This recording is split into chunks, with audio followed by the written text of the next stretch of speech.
In this week's chapter of Naruto, we get a nice wrapped up little package with no action. And Naruto Gaiden is over, Corey. It is. It almost seems a little abrupt, to be perfectly honest. Yeah, so we had all the clones of the Uchiha.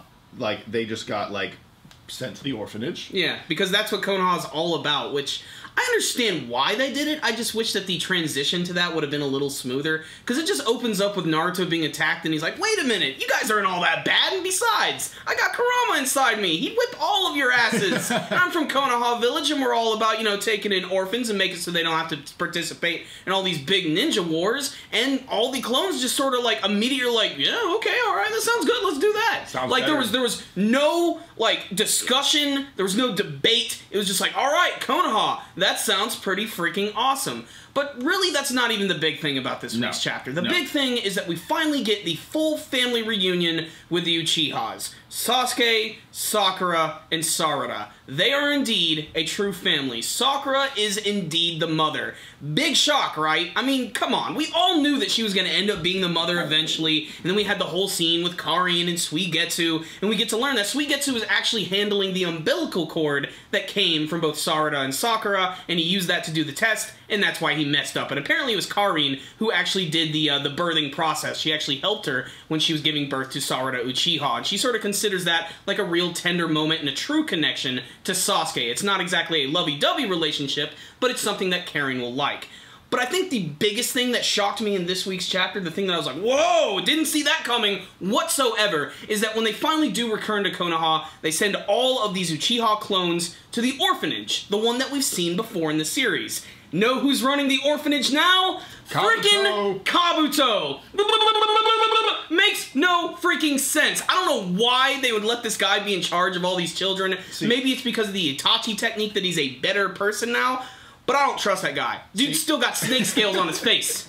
See, after you get mind raped by Itachi, you obviously want to spend all your time with kids. Just say that aloud, too. After you get mind raped by Itachi, then you're ready for the kids. Anyway, the real thing to me, though, like, it actually looks like good storytelling to me, because how did Kabuto get brought up? He was an orphan. Yeah. And he was brought up by that nun, who actually turned out to be a spy, and then he ended up stabbing her. We won't get into that. Yeah. But the point is that he is now that nun to these orphans. And he even immediately is like, we need to give you all names, and that'll make you individuals. And I didn't see the big one. Remember how there was a big one? Well, actually, funny thing, it's kind of hard to miss. He's not actually in the back when they go back to Konoha Village. You can actually see the big one sitting outside of the big building. Okay. And he's just kind of like, this sucks. You know, while all of his friends are inside. I really can't wait to see how they're going to handle that one big guy, because that means if we ever go back to Konoha Village, you know, we go back to the brand new Boruto movie, we better see that big bastard just walking around Konoha. Like, he better be somewhere. And this really lets me,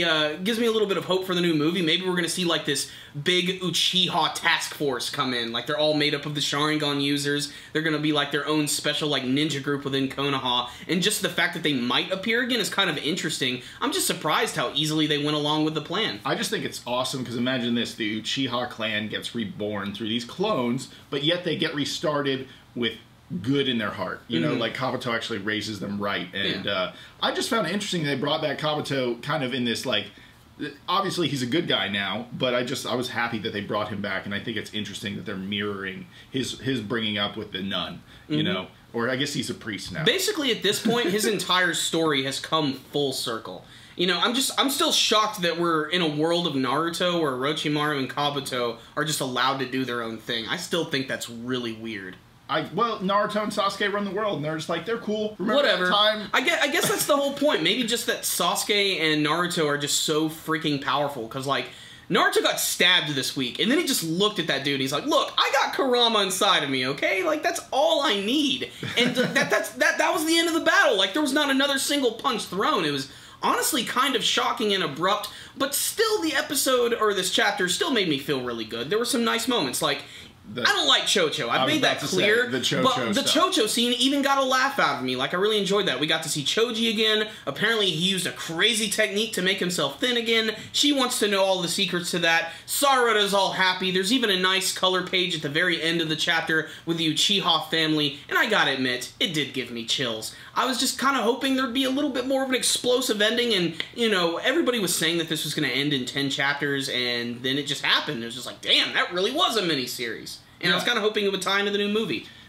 It almost makes you say, oh, wow, well, that was a tight 10-chapter arc. Like, how come they can't do that more often? How come when you go to, like, I don't mean to compare One Piece and Naruto, but I mean, like, we've been on Dressrosa and One Piece for 2 years, and then they can do a whole arc in 10 chapters. Yeah. And I don't know, I really like this arc, though. I wouldn't say it's my favorite arc, though. I mean, it definitely had its moments. But it had everything. It had good talking, or good discussion, good development with the characters, good action, and then it wrapped itself up quickly, a little quickly, but still good. The thing I think is most surprising is, you know what, never mind. It's not surprising because it's something they've been doing in the entire Naruto series, which is this whole, like, mini-series was all based around Sarada and mostly, like, Sasuke and Sakura's relationship. This is basically another Uchiha story. Hell, even the villains are all clones of the Uchiha clan. It just seems like that happens all the frickin' time in the series, and I wish they would have tried to do something a little more original with that. Imagine it. It's pretty much Naruto, but mostly Uchiha. Pretty much. I mean, even in the new Boruto movie, the villains that are going to be arriving, Momoshiki and Kinshiki, they seem to have a relation to the Otsutsuki clan, which created the Rinnegan Eyes, which again are just an extension of the Uchiha clan. You know, they came from them.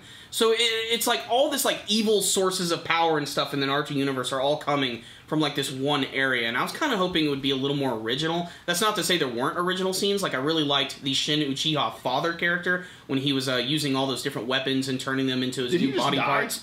He's just kind of non-existent in this chapter. He just got stabbed a whole bunch, and he's like, "You're turning on me," and then they never came back to him. They never really did, no. I mean, this whole chapter, you know, there might have been a panel that we missed or something this week. I'm sure you guys will let us know.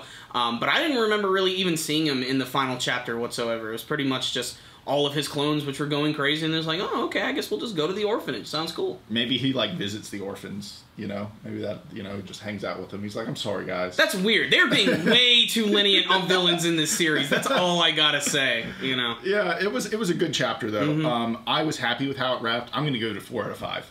I'm gonna give it a 4 out of 5, too. I liked it, but at the same time, I was just hoping for a little bit more. What I will say is I enjoyed the experience. It was nice to see some of these new characters, and hopefully they're going to develop a little bit more with this brand new movie that's coming out, and maybe even the possibility of like a Naruto or Boruto spinoff in anime form or manga. Maybe we'll see more. We're just going to have to wait and see, because according to Kishimoto, the creator of the series, his next project is going to be something completely new. And I'm not sure if I believe that yet. We're just going to have to wait and see. I don't know if he wants to... completely Uchiha-focused series. Oh, let's just get Naruto out of Let it go. Let it go, my friends. It's just not that great. Otherwise, there it is. 4 out of 5 from me, 4 out of 5 from you. Yeah, absolutely. Well, we really enjoyed this. We hope you guys enjoyed this review. Give us a thumbs up if you haven't already. Subscribe to the channel if you also haven't already. And, you know, like us on Facebook, follow us on Twitter, and use our Amazon, and maybe even donate with PayPal. Thank you guys so much for watching, and until next time, stay dandy, bitches.